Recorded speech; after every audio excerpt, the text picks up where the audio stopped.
Hola a todos y a todas. Hoy en el Profe de Historia, la invasión o conquista y los pueblos originarios.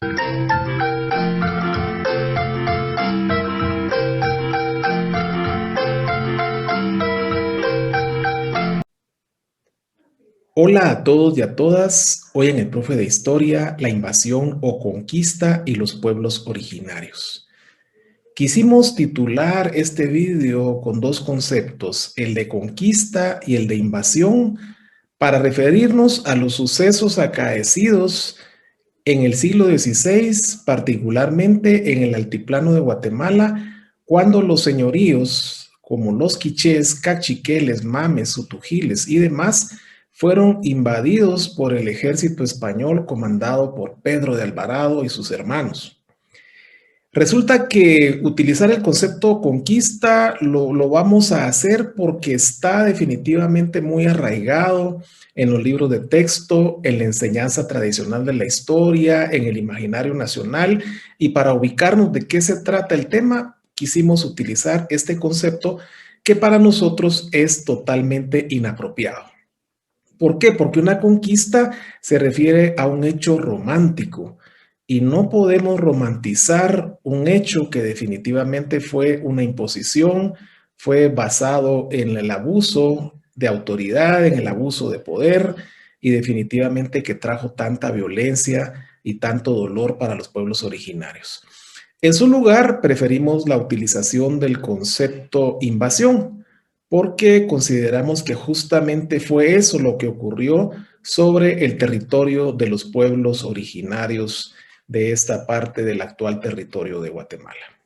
La invasión puede estudiarse en tres fases plenamente diferenciadas, pero complementadas unas con otras. Por ejemplo, la primera fase fue la llamada invasión militar. ¿Por qué llamada así?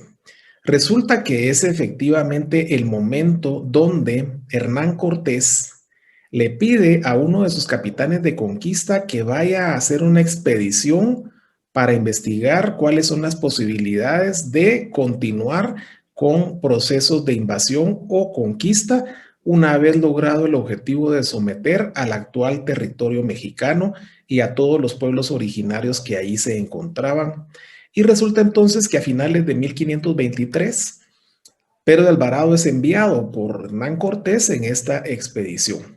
Sin embargo, Pedro de Alvarado aprovecha la coyuntura para realizar él mismo su propio proyecto de invasión o conquista, de tal manera que viene un ejército organizado por Pedro de Alvarado, su propio hermano Jorge de Alvarado, y también participa de una manera muy importante su otro hermano Gonzalo de Alvarado.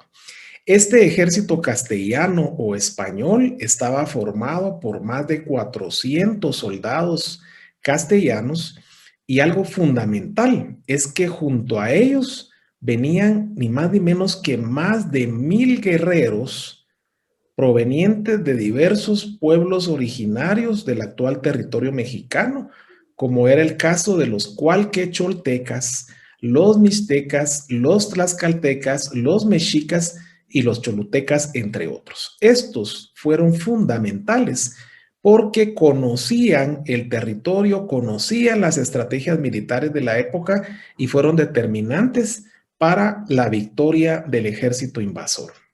Un elemento fundamental es que los pueblos originarios del altiplano guatemalteco no ofrecieron una resistencia unificada.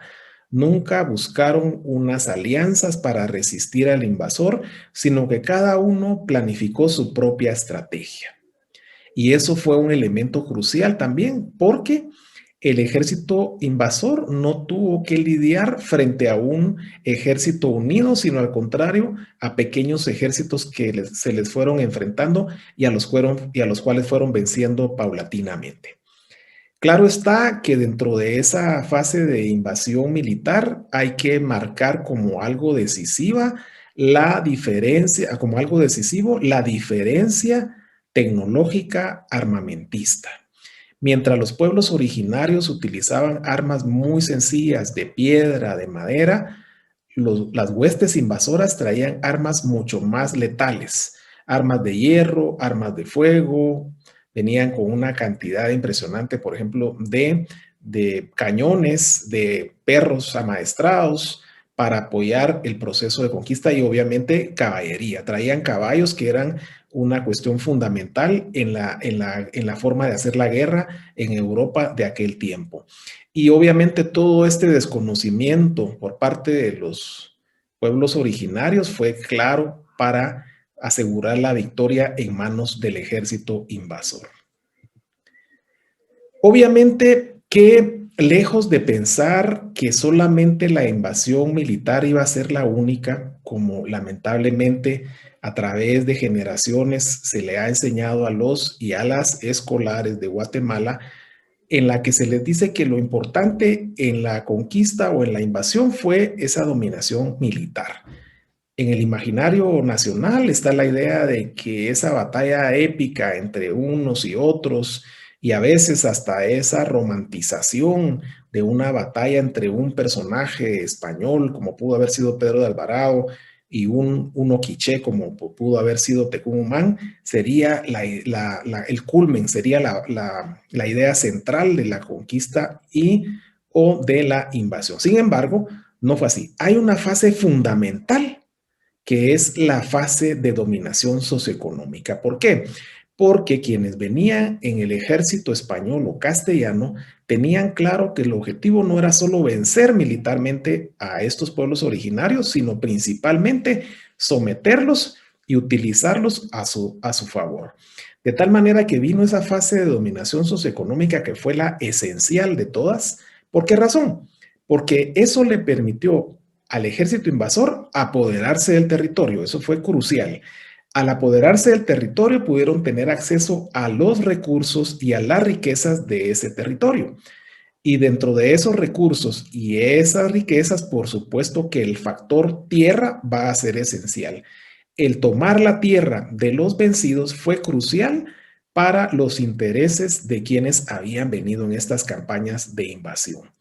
Y finalmente, pero no menos importante, por supuesto, está el hecho de que estos invasores, a partir de esa victoria militar, comenzaron a utilizar a los indígenas como mano de obra gratuita, es decir, los convirtieron en esclavos. Esa esclavitud que sufrieron los pueblos originarios, particularmente del altiplano de Guatemala y otras regiones hacia donde se fue extendiendo esa dominación hispana, claramente hay que colocarle el título de esclavitud. Sin embargo, esa esclavitud no se prolongó durante todo el periodo colonial. ¿Por qué? Porque la esclavitud fue cortada por medio de las leyes nuevas que se publicaron en España en 1542.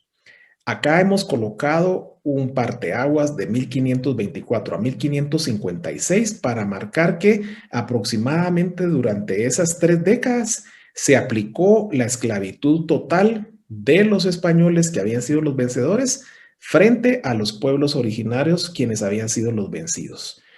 Y las formas de organizar esta esclavitud fue a través de 3 instituciones de explotación, como fueron el repartimiento, la encomienda y el tributo.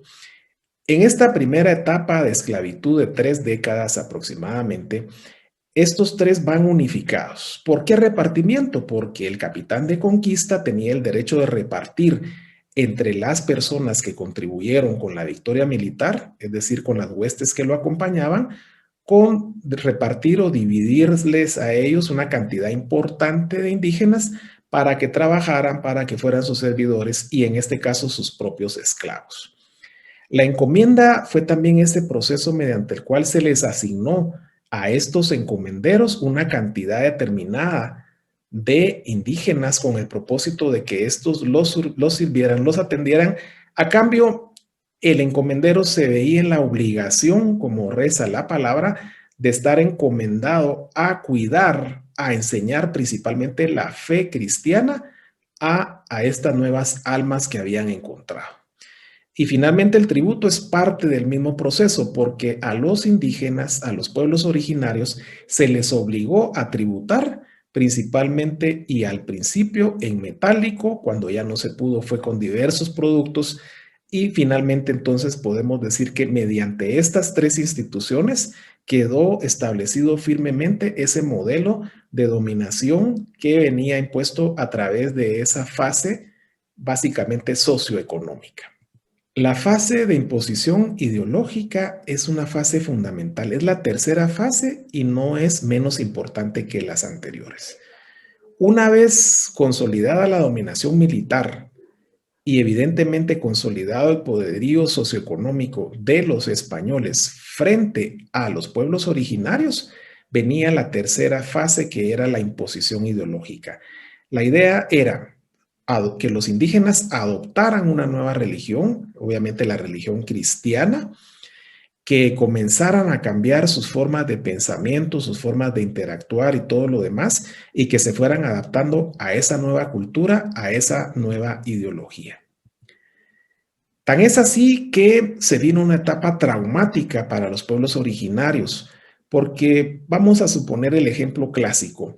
Mientras que los pueblos originarios históricamente a lo largo de milenios habían sido acostumbrados a practicar su espiritualidad, por ejemplo, en espacios al aire libre, en espacios frente a la naturaleza o en el contexto de la naturaleza, se vieron sometidos a una religión que les imponía, entre otras cosas, por ejemplo, que la espiritualidad tenía que cambiar completamente y que debía realizarse adentro de los templos.